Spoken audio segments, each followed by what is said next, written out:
Hello friends, welcome to Xmart study YouTube channel.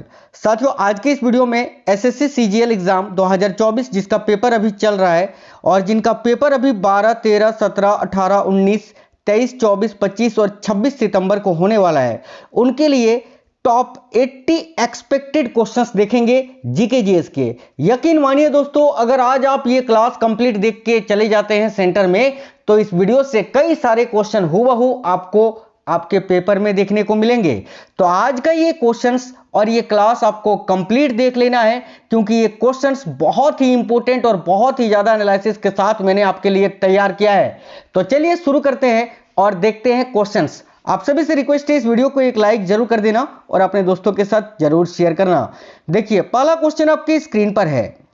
देखिए, निम्नलिखित में से कौन सा ग्रह है जो सौरमंडल का सबसे ठंडे ग्रह की श्रेणी में आता है? तो भाई, इनमें से कौन सा ग्रह है जो कि सौरमंडल का सबसे ठंडा ग्रह है? तो देखिए, यूरेनस यहाँ आपका करेक्ट आंसर, माफ करना, यूरेनस आपका यहाँ करेक्ट आंसर हो जाएगा। ठीक है, यूरेनस यानी अरुण ग्रह जो है ये सौरमंडल का सबसे ठंडा ग्रह है। याद रखना, करेक्ट आंसर हो जाएगा यहाँ आपका ऑप्शन नंबर ए। ठीक है, याद रखिए, बहुत ही इंपॉर्टेंट क्वेश्चन है। चलिए, अगला क्वेश्चन है, वह उपकरण जो भूकंप की तीव्रता को मापने में मदद करता है। ये रिक्त स्थान है, आपको ये भरना है कि इनमें से वो कौन सा उपकरण है जिससे भूकंप की तीव्रता को मापा जाता है। तो सिंपल क्वेश्चन है, देखिए करेक्ट है रिएक्टर स्केल। मैंने आज के इस क्लास में क्वेश्चंस आपका इजी, ठीक है, मॉडरेट और हार्ड तीनों टाइप के क्वेश्चंस लिए हैं, जो कि सेम टू सेम आपके पेपर में पूछे जा रहे हैं। चलिए तो आगे देखते हैं। नेक्स्ट क्वेश्चन है, निम्नलिखित में से कौन सा लेख शिक्षा के अधिकार से संबंधित है? तो भाई, इनमें से कौन सा अनुच्छेद, याद रखना अनुच्छेद को हम लेख भी बोलते हैं, ठीक है, इसको अंग्रेजी में आर्टिकल बोला जाता है। तो कौन सा लेख है जो शिक्षा के अधिकार से संबंधित है? तो देखिए, यहां आपका करेक्ट आंसर क्या हो जाएगा? तो याद रखना अनुच्छेद 21 का ए, ऑप्शन नंबर ए करेक्ट आएगा, जो कि बताता है कि, याद रखना, ये बताता है कि 6 से 14 वर्ष तक के बच्चों के आयु के लिए शिक्षा जो है वो बिल्कुल अनिवार्य है। तो राइट आएगा साथियों यहाँ आपका ऑप्शन नंबर ए। ठीक है, याद रखिएगा। आगे देखिए, नेक्स्ट है, किस बंदरगाह को भारत के पहले हरित बंदरगाह के रूप में विकसित किया गया था या कहा जाता था? ठीक है, यानी इनमें से कौन सा बंदरगाह है जिसको भारत के पहले हरित बंदरगाह के रूप में विकसित किया गया था? ठीक है, तो देखो यहां आपका करेक्ट आएगा हल्दिया बंदरगाह। साथियों, हल्दिया बंदरगाह, याद रखना, ये जो हल्दिया बंदरगाह है इसको भारत के पहले हरित बंदरगाह के रूप में विकसित किया गया था। तो राइट आंसर है ऑप्शन नंबर डी। अगला है, किस सवाल को अंतरिक्ष सवाल कहा जाता है? बहुत ही इंपॉर्टेंट क्वेश्चन है। अभी जिस टाइप के क्वेश्चंस आपके पेपर में पूछे जा रहे हैं एसएससी सीजीएल में, मैंने वही लेवल के क्वेश्चंस लिए हैं। देखो, किस सवाल को अंतरिक्ष सवाल कहा जाता है? तो याद रखना क्लोरेला, देखिए क्लोरेला बल्गारिस को, क्लोरेला बल्गारिस जिसको अंतरिक्ष सवाल के नाम से भी जाना जाता है, याद रखना। आगे देखिए, उस द्वीप का नाम क्या है जो भारत और श्रीलंका के बीच स्थित है? तो भाई, वह द्वीप कौन सा है जो कि भारत और श्रीलंका के बीच में स्थित है? तो याद रखना कच्चाथीवु द्वीप है ना। ये जो कच्चाथीवु द्वीप है साथियों, ये भारत और श्रीलंका के बीच में स्थित है। बिल्कुल सुपर फास्ट क्लास करवाएंगे। आगे देखो, भारतीय रिजर्व बैंक यानी आरबीआई के पहले भारतीय गवर्नर कौन थे? तो रिजर्व बैंक ऑफ इंडिया के पहले भारतीय गवर्नर कौन थे? याद रखना सीडी देशमुख। सीडी देशमुख जो कि रिजर्व बैंक ऑफ इंडिया के पहले भारतीय गवर्नर थे। अगला है, निम्नलिखित में से किस वर्ष, देखिए निम्नलिखित में से किस वर्ष मणिपुर राज्य को अपनी पूर्ण आजीविका प्राप्त होती है या हुई थी? तो देखिए, निम्नलिखित में से किस वर्ष मणिपुर राज्य को अपनी पूर्ण आजीविका प्राप्त हुई थी, ठीक है, या हुई? तो देखो यहां आपका करेक्ट आंसर क्या हो जाएगा? तो याद रखिए करेक्ट है 21 जनवरी 1972 को। ठीक है, 21 जनवरी 1972 को मणिपुर राज्य को अपनी पूर्ण आजीविका प्राप्त हुई थी, याद रखना। नेक्स्ट क्वेश्चन है, कौन सा विटामिन न्यूक्लिक एसिड और लाल रक्त कोशिकाओं के निर्माण में मदद करता है। मस्ट इंपोर्टेंट क्वेश्चन है, वेरी वेरी इंपोर्टेंट क्वेश्चन है, नोट कर लीजिए इसको। तो भाई कौन सा विटामिन है जो न्यूक्लिक एसिड और लाल रक्त कोशिकाओं के निर्माण में मदद करता है? तो याद रखिएगा ऑप्शन नंबर सी करेक्ट है, विटामिन B9। विटामिन B9 जिसको फॉलिक एसिड के नाम से जाना जाता है, फॉलिक एसिड। ठीक है, अगला क्वेश्चन है, माध्यम के तापमान में वृद्धि ध्वनि की गति को कैसे प्रभावित करती है? यानी मान लेते हैं माध्यम में तापमान में अगर वृद्धि होती है तो ध्वनि की गति पर क्या प्रभाव होगा? याद रखना, गति बढ़ेगी। तो यहां देखिए ध्वनि की गति जो है ना वो बढ़ जाएगी अगर तापमान बढ़ेगी तो। और अगर तापमान घटती है ना साथियों, देखिए जब तापमान घटती है तो ध्वनि की चाल भी या ध्वनि की गति भी घट जाती है, और जब तापमान बढ़ता है तो ध्वनि का चाल या गति जो है वो बढ़ जाता है। ये आपको याद रखना है। आगे देखिए, चूहों को मारने के लिए निम्नलिखित में से किस रसायन का उपयोग किया जाता है? याद रखिए चूहों को मारने के लिए किस रसायन का उपयोग किया जाता है? तो जिंक फास्फाइड का। राइट है option number C, zinc phosphide. अगला है, नीचे देखिए, नीचे भारतीय राज्य अथवा केंद्र शासित प्रदेश और उनकी राजधानियां हैं। निम्नलिखित विकल्पों में से बेमेल जोड़ों का चयन करें। यानी इधर आपको राज्य दिया हुआ है, इधर राजधानी दिया हुआ है, कौन सा जोड़ा गलत है यही आपको बताना है। तो देखिए तेलंगाना की राजधानी हैदराबाद है, बिल्कुल सही है। असम की राजधानी दिसपुर है, ये भी सही है। लक्षद्वीप की राजधानी कावरती है, ये भी सही है। लेकिन मध्य प्रदेश की राजधानी भोपाल में है। कहाँ है? भोपाल में है। यहाँ लखनऊ लिखा हुआ है जो कि गलत होगा। तो देखिए इस क्वेश्चन का करेक्ट आंसर हो जाएगा ऑप्शन नंबर डी। ठीक है, बाकी लखनऊ तो उत्तर प्रदेश की राजधानी है ना। आगे देखिए, पृथ्वी की आयु की गणना में किस तत्व के समस्थानिक का उपयोग किया जाता है? तो देखिए पृथ्वी की आयु की अगर गणना करना है तो उसके लिए किस तत्व के समस्थानिक का उपयोग किया जाता है? तो याद रखिएगा कार्बन का। ठीक है, ऑप्शन नंबर बी कार्बन। अगला है, किस वायसराय को भारतीय रेलवे का जनक कहा जाता है? याद रखिएगा करेक्ट है लॉर्ड डलहौजी को, ऑप्शन नंबर बी। नेक्स्ट है, निम्नलिखित में से कौन सी चिली की मुद्रा है? चिली देश की मुद्रा इनमें से कौन सी है? तो पेसो। पेसो यानी पीसो भी इसको बोलते हैं, याद रखना। Option number A correct answer हो जाएगा यहाँ आपका। आगे देखिए नेक्स्ट है, लखनऊ से 1857 के विद्रोह का नेता कौन है? यानी 1857 की क्रांति जिसकी शुरुआत हुई थी 10 मई 1857 से। ठीक है, और भाई ये मेरठ से शुरू हुई थी, मेरठ से। तो भाई ये जो क्रांति है 1857 वाली, इसमें लखनऊ से विद्रोह का नेतृत्व किसने किया था? तो याद रखिए बेगम हजरत महल ने। करेक्ट है ऑप्शन नंबर डी। अगला है, देखिए वह थियोसॉफिकल सोसाइटी की स्थापना करने वाले प्रसिद्ध नेता कौन थे? तो भाई थियोसॉफिकल सोसाइटी की स्थापना करने वाले प्रसिद्ध नेता कौन थे? याद रखिए HP ब्लावत्स्की। ये रूस के थे, याद रखना option number C HP Blavatsky, जिन्होंने थियोसॉफिकल सोसाइटी की स्थापना की थी। अगला है, क्वांटम थ्योरी ऑफ एडिएशन का आविष्कार किसने किया था? तो देखिए क्वांटम थ्योरी का सिद्धांत किसने दिया था? मैक्स प्लांक ने। तो यहां आपका करेक्ट आएगा Planck, option number B correct है। अगला है, विश्व का सबसे बड़ा पठार कौन सा है? तो साथियों विश्व का सबसे बड़ा पठार जो है वह है आपका तिब्बती पठार। करेक्ट आएगा ऑप्शन नंबर डी। निम्नलिखित तत्वों में से कौन सा तत्व हवा में एक प्रमुख अनुपात में मौजूद है? यानी इनमें से कौन सा तत्व है जो हवा में एक प्रमुख अनुपात में मौजूद है? तो देखो करेक्ट आएगा नाइट्रोजन। नाइट्रोजन की बात करें तो वायुमंडल में 78% पाया जाता है, आपको याद रखना है। आगे देखिए, निम्नलिखित में से किस देश की राजधानी बैंकॉक है और रबर का प्रमुख उत्पादक है? तो देखिए इनमें से वो कौन सा देश है जिसकी राजधानी का नाम बैंकॉक है और वहां का प्रमुख उत्पादक रबर है? तो भाई याद रखिए करेक्ट है, थाईलैंड की राजधानी का नाम है साथियों बैंकॉक। तो करेक्ट आएगा ऑप्शन नंबर ए। चट्टान में उत्तल, ठीक है, उत्तल, चट्टान में जो उत्तल होता है ना इसको क्या कहा जाता है? तो भाई चट्टान में उत्तल को साथियों याद रखना सिंक लाइन के नाम से जानते हैं। माफ करना, सिंक लाइन नहीं, माफी चाहते हैं, एंटी लाइन। देखिए चट्टान में जो उत्तल होते हैं ना साथियों, उत्तल परत जो होता है चट्टान में, उसको एंटी लाइन के नाम से जाना जाता है, याद रखिएगा एंटी लाइन। आगे देखिए, सतलुज नदी का ऋग्वेदिक नाम क्या है? बहुत ही इंपॉर्टेंट क्वेश्चन है। देखिए सतलुज नदी का जो ऋग्वेदिक नाम है वो क्या है? तो याद रखना सुतुद्री। यह क्वेश्चन बहुत इंपॉर्टेंट है, याद रखिएगा सुतुद्री। अगला क्वेश्चन है, इटली की राजधानी रोम निम्नलिखित में से किस नदी के तट पर स्थित है? तो इटली की जो राजधानी है रोम, ये किस नदी के तट पर है? तो याद रखिए तीबर नदी के तट पर। ऑप्शन नंबर बी करेक्ट आएगा तीबर। टीबर को टाइबर भी बोलते हैं, ये आपको याद रखना है। ठीक है, अगला क्वेश्चन है ऑप्टिक फाइबर किस सिद्धांत पर काम करता है? तो ऑप्टिकल फाइबर जो है ये टोटल इंटरनल रिफ्लेक्शन यानी पूर्ण आंतरिक परावर्तन के सिद्धांत पर कार्य करता है। राइट आएगा ऑप्शन नंबर सी। गन्ने की लाल जड़ के लिए कौन सा कवक जिम्मेदार है? तो गन्ने का जो लाल जड़ रोग होता है ये इसके लिए कौन सा कवक जिम्मेदार है? तो याद रखिए ऑप्शन नंबर डी। देखिए याद रखना कोलेटोट्रिचम फाल्कटम। ऑप्शन नंबर डी इस क्वेश्चन के लिए आपका करेक्ट आंसर हो जाएगा। प्रधानमंत्री के कर्तव्य संविधान के किस अनुच्छेद के अंतर्गत आते हैं? तो प्रधानमंत्री का जो कर्तव्य है उसके बारे में किस अनुच्छेद में बताया गया है? याद रखिए अनुच्छेद 78 में, आर्टिकल 78 में। राइट आएगा यहां आपका ऑप्शन नंबर ए।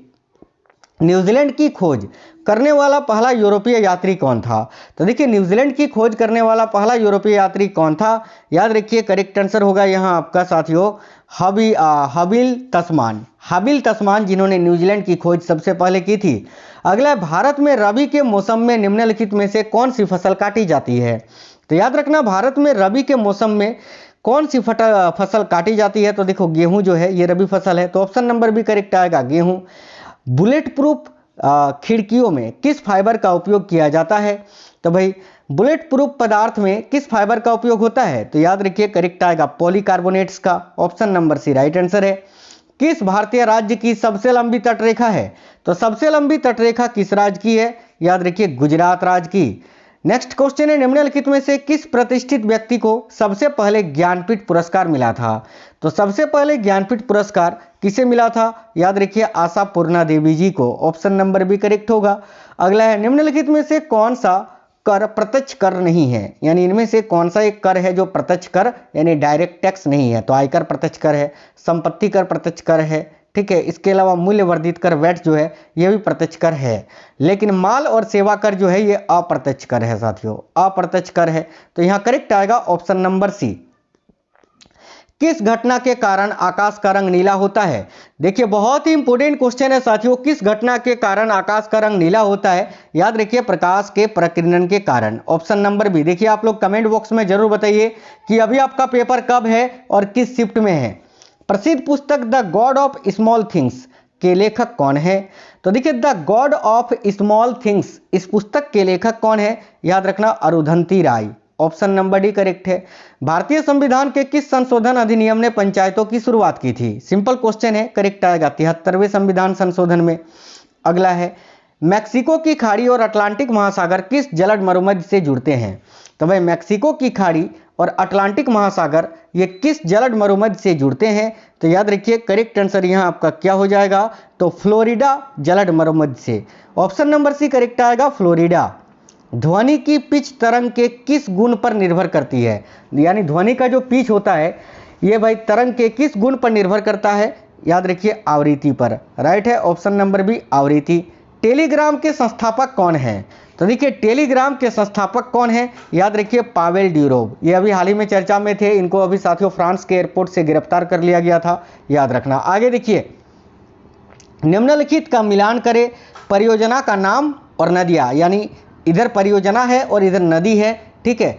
तो कौन सा परियोजना कौन से नदी पर है ये सही रूप से आपको मिलान करना है। थोड़ा छोटा कर देते हैं ताकि आपको ऑप्शंस भी नजर आए। देखो जैसे कि हीराकुंड परियोजना की अगर हम बात करें तो यहाँ चंबल नदी लिखा हुआ है, जो कि साथियों बिल्कुल ही गलत है। चंबल नदी पर तो हीराकुंड परियोजना नहीं है। चलिए देखो इस टाइप के क्वेश्चंस ऐसे सॉल्व करो। देखिए हीराकुंड परियोजना किस नदी पर है? तो भाई हीराकुंड परियोजना जो है ना साथियों ये आपका महानदी पर है उड़ीसा में, यानी ए जो है इस पर 4 आएगा। 4 नंबर में है ना महानदी, देखो 4 नंबर पर है तो ये 4 आएगा, ठीक है। नागार्जुन सागर परियोजना चिनाब नदी लिखा है, गलत है, क्योंकि नागार्जुन सागर परियोजना जो है ना ये साथियों कहाँ पर है? देखिए हीराकुंड हो गया आपका, चौथे नंबर पर महानदी है।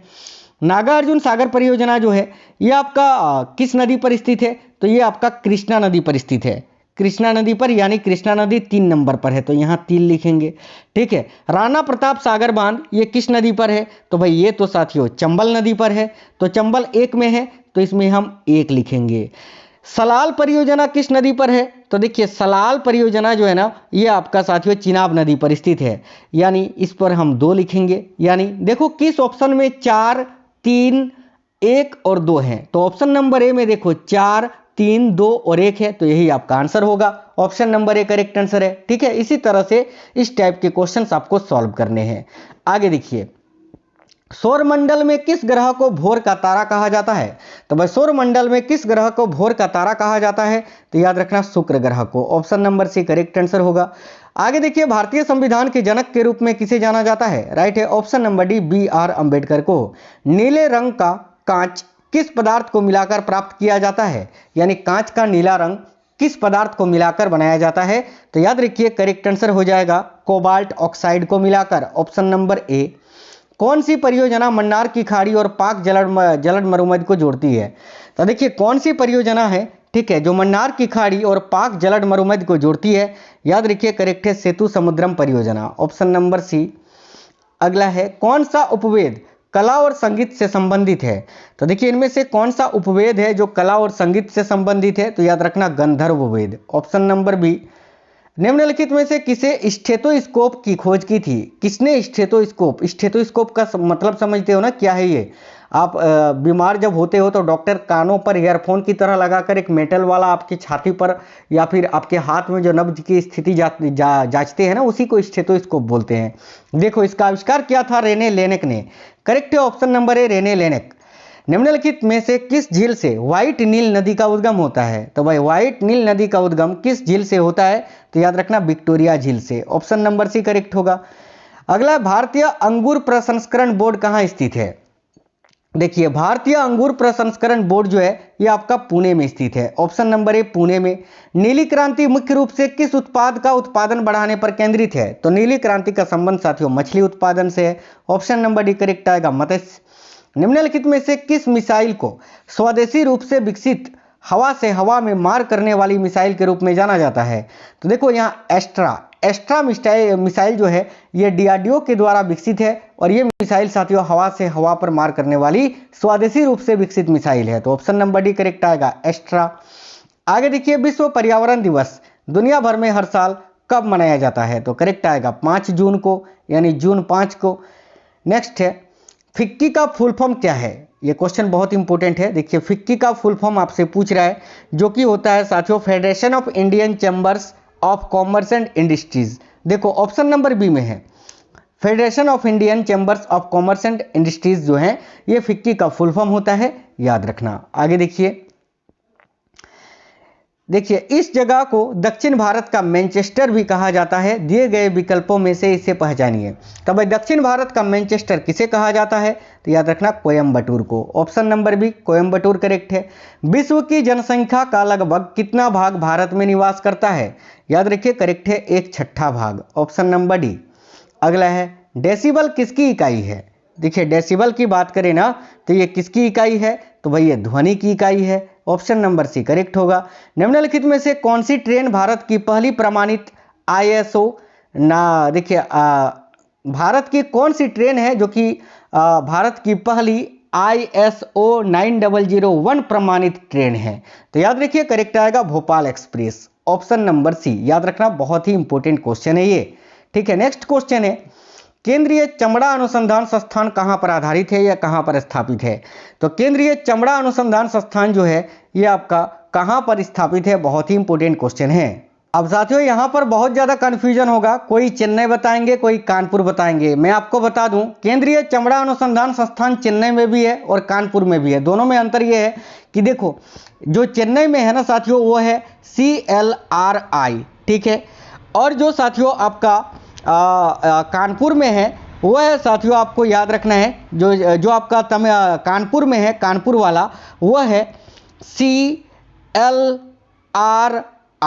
माफ करना CLRI और माफ करना R है ना। देखिए CLR माफ करना CLRIR माफ करना, देखिए IR होगा, एक सेकंड इसमें कंफ्यूजन होता है। CLIR ये जो है CLIR ये आपका साथियों कानपुर में है और जो CLRI है ये आपका चेन्नई में है। इसमें कंफ्यूजन बहुत ज़्यादा होता है, याद आपको रखना है। हालांकि आपको याद रखना है कि केंद्रीय चमड़ा अनुसंधान संस्थान की स्थापना 1948 में हुई थी। ठीक है, ये आपको यहाँ याद रखना है। ठीक है, चलिए तो आगे देख लेते हैं। आज का अगला क्वेश्चन क्या है, तो देखो 1 दिसंबर को दुनिया भर में किस रूप में मनाया जाता है? तो 1 दिसंबर को दुनिया भर में विश्व एड्स दिवस के रूप में मनाया जाता है। ऑप्शन नंबर बी यहाँ आपका करेक्ट आंसर हो जाएगा। विश्व मानव अधिकार दिवस 10 दिसंबर को मनाया जाता है। विश्व स्वास्थ्य दिवस आपका 7 अप्रैल को मनाया जाता है, याद रखना। नेक्स्ट क्वेश्चन की ओर बढ़ेंगे। देखिए अगला है the algebra of infinity justice नामक पुस्तक किसने लिखी है? तो the algebra of infinity justice नामक पुस्तक के लेखक कौन है? याद रखिए करेक्ट आंसर यहाँ आपका हो जाएगा अरुंधति राय। ऑप्शन नंबर डी करेक्ट है, अरुंधति राय। अगला है मानस बाघ अभयारण्य कहाँ है? तो भाई मानस बाघ अभयारण्य जो है ये असम में स्थित है। Option number B Assam. राज्यपाल की नियुक्ति किसके द्वारा की जाती है? याद रखिए राज्यपाल की नियुक्ति राष्ट्रपति के द्वारा की जाती है। Option number B. My Passage from India किसके द्वारा लिखी गई पुस्तक है? तो भाई माई पैसेज फ्रॉम इंडिया ये किसके द्वारा लिखी गई पुस्तक है? तो याद रखना इस्माइल मर्चेंट के द्वारा। Option number B Ismail Merchant. अगला क्वेश्चन है कूली किसकी प्रसिद्ध कृति है? तो भाई कूली किसकी प्रसिद्ध कृति है? तो याद रखिए करेक्ट है मुल्क राज आनंद की। Option number C. अगला है इस व्यक्ति को ईमेल के आविष्कार का श्रेय दिया जाता है, क्या आप उसे दिए गए में से पहचान सकते हैं? तो भाई ईमेल का आविष्कारक कौन थे? Ray Tomlinson. Option number C correct होगा। आगे देखिए दूसरा गोलमेज सम्मेलन कब हुआ था? अब देखिए दूसरा जो गोलमेज सम्मेलन हुआ था ये हुआ था 1931 में। पहला 1930 में, दूसरा 1931 में और तीसरा हुआ था 1932 में, याद रखना। तीनों में बी आर अम्बेडकर जी ने भाग लिया था और ये दूसरा वाले में किसने भाग लिया था? महात्मा गांधी ने, याद रखना। आगे देखिए असेंट निम्नलिखित में से किस देश की घरेलू एयरलाइन का नाम है? तो असेंट जो है ना साथियों ऑस्ट्रेलिया की एक घरेलू एयरलाइन का नाम है, याद रखना। वह धातु जो रासायनिक रूप से धातु और अधातु दोनों के रूप में व्यवहार करती है क्या कहलाती है? तो भाई उसको मेटेलॉइड बोलते हैं यानी उपधातु बोलते हैं, याद रखना। संविधान के निम्नलिखित में से कौन सा लेख वित्तीय आपातकाल से संबंधित है? तो राइट है ऑप्शन नंबर सी अनुच्छेद 360, याद रखना। आगे देखिए नेक्स्ट है सबसे बड़ी नदी इनमें से कौन सी है पानी के बहाव और मात्रा के संदर्भ में? तो राइट आएगा साथियों अमेजन नदी। ऑप्शन नंबर सी। नेक्स्ट है अंग महाजनपद की राजधानी कहाँ थी? तो देखिए अंग महाजनपद की राजधानी कहाँ थी? याद रखिए करेक्ट है चंपा में। आगे देखिए अगला है शांत घाटी किस राज्य में स्थित है? तो शांत घाटी जो है ना ये आपका केरल में स्थित है, साइलेंट वैली, याद रखना। आगे देखिए नेक्स्ट है सुनामी का मुख्य कारण क्या है? तो सुनामी का मुख्य कारण है भूकंप, याद रखना समुद्री सतह पर भूकंप। Option number D. देखिए नेक्स्ट है निम्नलिखित में से कौन से देश पाक स्टेट से जुड़े हैं? तो भाई पाक जलद मरुमध्य से जुड़े देश कौन से हैं? भारत और श्रीलंका है। Option number B right answer है। भारत के किस राज्य को चावल का कटोरा कहा जाता है? याद रखिए करेक्ट है आंध्र प्रदेश को। नेक्स्ट क्वेश्चन है पहली बार परमाणु बम, ठीक है, परमाणु बम कहाँ फेंका गया था? तो भाई करेक्ट आएगा साथियों 6 अगस्त 1945 को। कहाँ पर? तो भाई जापान के हिरोशिमा शहर में, और दूसरा 9 अगस्त 1945 को, याद रखना। तो ऑप्शन नंबर डी करेक्ट आएगा हिरोशिमा। ओजोन परत कहाँ पाई जाती है? तो ओजोन परत जो है ना ये समताप मंडल में पाई जाती है, याद रखना। महात्मा गांधी का राजनीतिक गुरु कौन था? तो देखिए महात्मा गांधी के राजनीतिक गुरु कौन थे? याद रखिए करेक्ट है गोपाल कृष्ण गोखले। चलिए आगे देखिए इसका आंसर आप कमेंट बॉक्स में बताना, ठीक है। डेसिबल शब्द किससे संबंधित है? वायु से, भूमि से, ध्वनि से, जल से। अभी मैंने आपको बताया था कि डेसिबल से क्या किसकी तीव्रता मापी जाती है। तो सभी साथी इस क्वेश्चन का आंसर कमेंट बॉक्स में बता दीजिए, ये आपका होमवर्क का क्वेश्चन है आज, ठीक है। आगे देखिए किस देश का या किसी देश का आर्थिक विकास किस पर निर्भर करता है? तो किसी देश का आर्थिक विकास जो है प्राकृतिक संसाधन, बाजार के आकार और पूंजी निर्माण, उपयुक्त सभी पर निर्भर करता है। तो ऑप्शन नंबर डी करेक्ट होगा। अगला है निम्नलिखित में से किसने परिस्थितिकी तंत्र शब्द को प्रस्तावित किया था? तो देखिए परिस्थितिकी तंत्र शब्द का प्रस्तावित किसने किया था? तो एजी टेंसले ने। ऑप्शन नंबर ए करेक्ट है। आज की इस वीडियो में एसएससी सीजीएल एग्जाम 2024 जिनका पेपर अभी बाकी है उनके लिए साथियों टॉप 80 जीके जीएस के क्वेश्चंस थे। बहुत ही ज्यादा एनालिसिस के साथ मैंने ये क्वेश्चंस आपके लिए तैयार किया था। तो आई होप आपको क्लास पसंद आई है। वीडियो को एक लाइक जरूर करना, अपने दोस्तों के साथ शेयर करना। मैं आपको डेली जो है अभी जब तक आपका पेपर है सीजीएल का, आपके लिए बहुत ही इंपॉर्टेंट रिसर्च करके, एनालिसिस करके आपके लिए क्वेश्चंस लाऊंगा। उन सारे क्लासेस को देखना है साथियों। बाकी वीडियो को लाइक जरूर करना, अपने दोस्तों के साथ शेयर करना, कमेंट बॉक्स में बताना क्वेश्चंस आपको कैसे लगे हैं, और कमेंट बॉक्स में ये भी बताइए कि आपका पेपर कब है और किस शिफ्ट में है। मिलते हैं नेक्स्ट वीडियो में। जय हिंद, वंदे मातरम।